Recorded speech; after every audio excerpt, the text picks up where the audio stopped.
मित्रों नमस्कार, मैं आपका मित्र विश्वजीत आनंद और आज हमारे साथ दो अन्य सहयोगी भी उपस्थित हैं।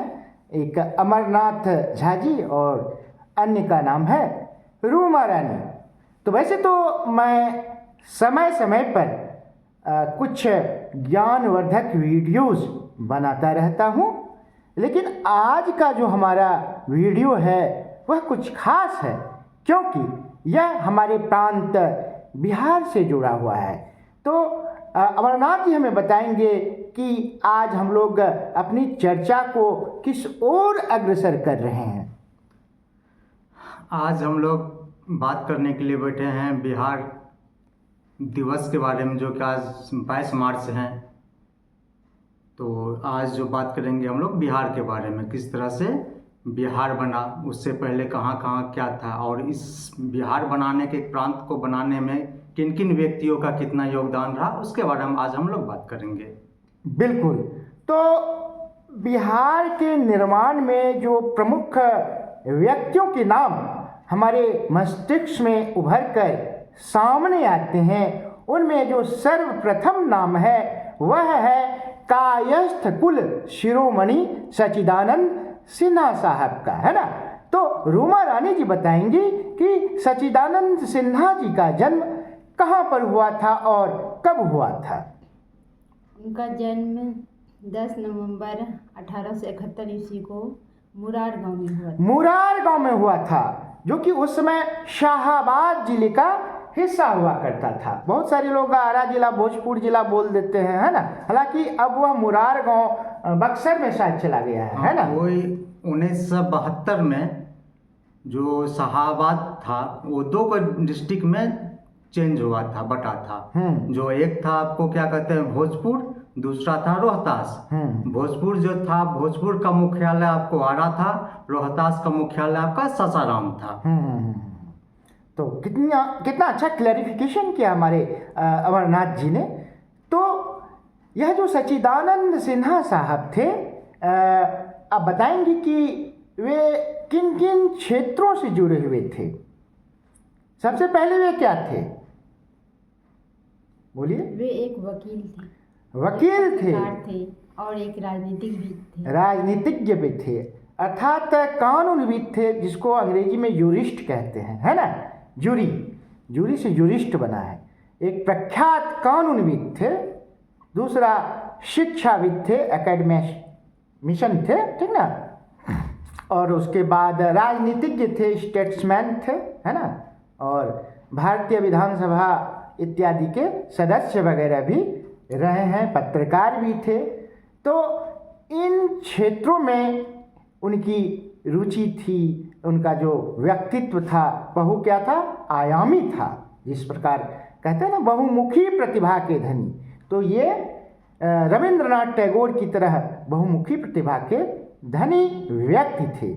और भारतीय संविधान सभा के क्या थे, अस्थायी अध्यक्ष थे।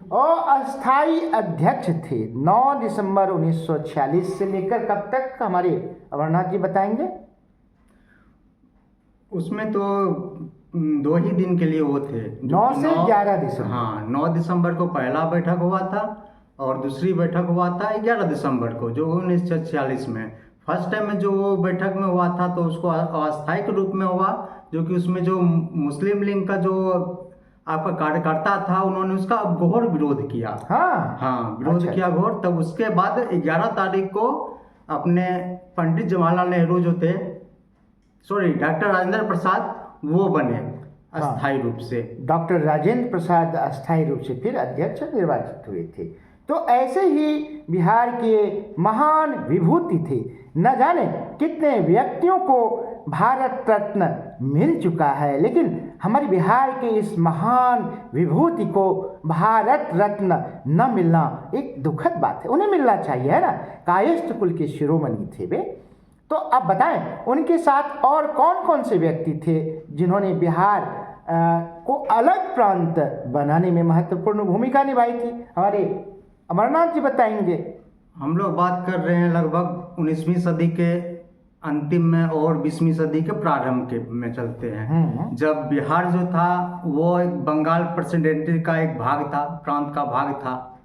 तो 1889 में बैरिस्टर की पढ़ाई करने के लिए लंदन जाते हैं डॉक्टर सच्चिदानंद सिन्हा जी। सोचिए कि उस समय जवाहरलाल का जन्म हुआ था। उस समय वो जाते हैं। उस समय वो जाते हैं। ब्रिटेन में वो इंटर टेम्पल जो इनर टेम्पल, इनर टेम्पल जो क्या कहते हैं शिक्षण संस्थान थे, वहाँ पे पढ़ाई किए। हाँ, उस समय जो वकालत की पढ़ाई होती थी उसको बैरिस्ट्री कहते थे। जो लोग ब्रिटेन से पढ़कर आते थे वे बैरिस्टर कहलाते थे, एडवोकेट नहीं कहलाते थे, है ना।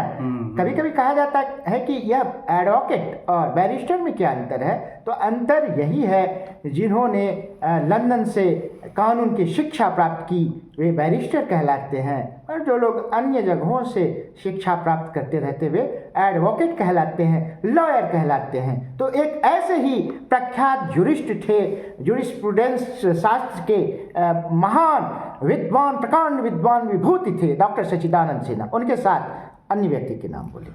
हाँ, तो ये बात हो रही कि 1889 में जब वो पढ़ने के लिए वहाँ गए, वहाँ से आए 1990 में कोलकाता हाई कोर्ट में रहे, और उस जगह उसका मन अचानक हुआ कि नहीं, जब बिहार बंगाल उड़ीसा एक बहुत बड़ा प्रांत हो जाता है। उस समय जो था की स्थिति एक सही ढंग से वहाँ पे क्या कहते हैं नई शिक्षा हो रहा था, नई इकोनॉमिक डेवलपमेंट हो रहा था, और ना ही क्या कहते हैं आपको एक जो प्रशासनिक व्यवस्था था वो ठीक ढंग से चल रहा था। तो इसके मन में एक विचार आया कि क्यों ना हम लोग बिहार को एक अलग प्रांत के रूप में देखें। बिल्कुल, यह बंगाल प्रेसिडेंसी जो था एक विशाल भूभाग में फैला हुआ था। जैसे कि उड़ीसा हो गया, असम हो गया, बिहार हो गया, झारखंड हो गया, ये समस्त क्षेत्र उनसे संचालित होते थे, जिसका मुख्यालय क्या था, कोलकाता में था। अगर आपको शिक्षा प्राप्त करनी हो, मैट्रिकुलेशन की डिग्री प्राप्त करनी हो तो कहाँ जाना पड़ता था, कोलकाता जाना पड़ता था। अगर हमें केस मुकदमा लड़ना हो, उसका फैसला लेना हो तो कहाँ जाना पड़ता था, कोलकाता। हर काम के लिए कोलकाता, कोलकाता ही जाना पड़ता था। तो फिर 93-94 में सच्चिदानंद बाबूजी, उसके बाद कुछ उसके जो मित्र थे, जैसे कि आपको महेश नारायण बाबू थे, उसके बाद अली इमाम बाबू साहब थे, उसके बाद क्या कहते हैं हसन इमाम साहब थे, मुरली मनोहर प्रसाद का नाम, मुरली मनोहर प्रसाद भी थे। तो इन सबों ने बिहार और बिहारियों का नारा दिया उस जगह में। हाँ, ठीक ना, हाँ, बिहार और बिहारियों का नारा दिया। और इन सभी ने उस जगह एक आंदोलन को मजबूत ढंग से, एक बुनियादी ढंग से स्टार्ट किया। एक उर्दू अखबार प्रकाशित हुआ था, मुर्ग ए मुसलमान, मुर्ग ए मुसलमान, उसमें भी यह नारा हुआ था बिहार बिहारी के लिए, है ना, के लिए। हाँ, चलिए बोलिए। हाँ, तो वहाँ से हुआ। फिर उसके बाद क्या कहते हैं, ये सब घटना होने के बाद में 93-94 में जब ये आंदोलन स्टार्ट होता है, बात रखा जाता है वहाँ पे।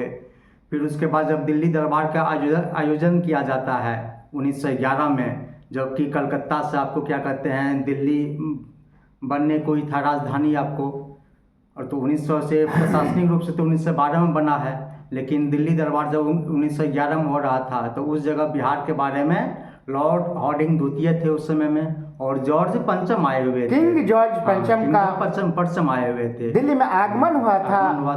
कहाँ पर, दिल्ली दरबार में। अच्छा, तो उस जगह ये बात रखा गया। तो वहाँ पे बिहार को जो है आपको बंगाल से एक अलग प्रांत में रखा गया 1912 में। जी जी जी जी। उस जगह रखा गया दिसंबर में। तो लगभग वो आपको 22 मार्च 1912 को पूर्ण रूप से आपको क्या करता है, बंगाल को बिहार से अलग कर देता है। और उसी डेट में क्या होता है, आपको राजधानी भी पटना, बिहार का राजधानी पटना बनता है। उस समय जो था आपको उड़ीसा और झारखंड दोनों बिहार का ही प्रांत। हाँ, ये बात नोटेबल है।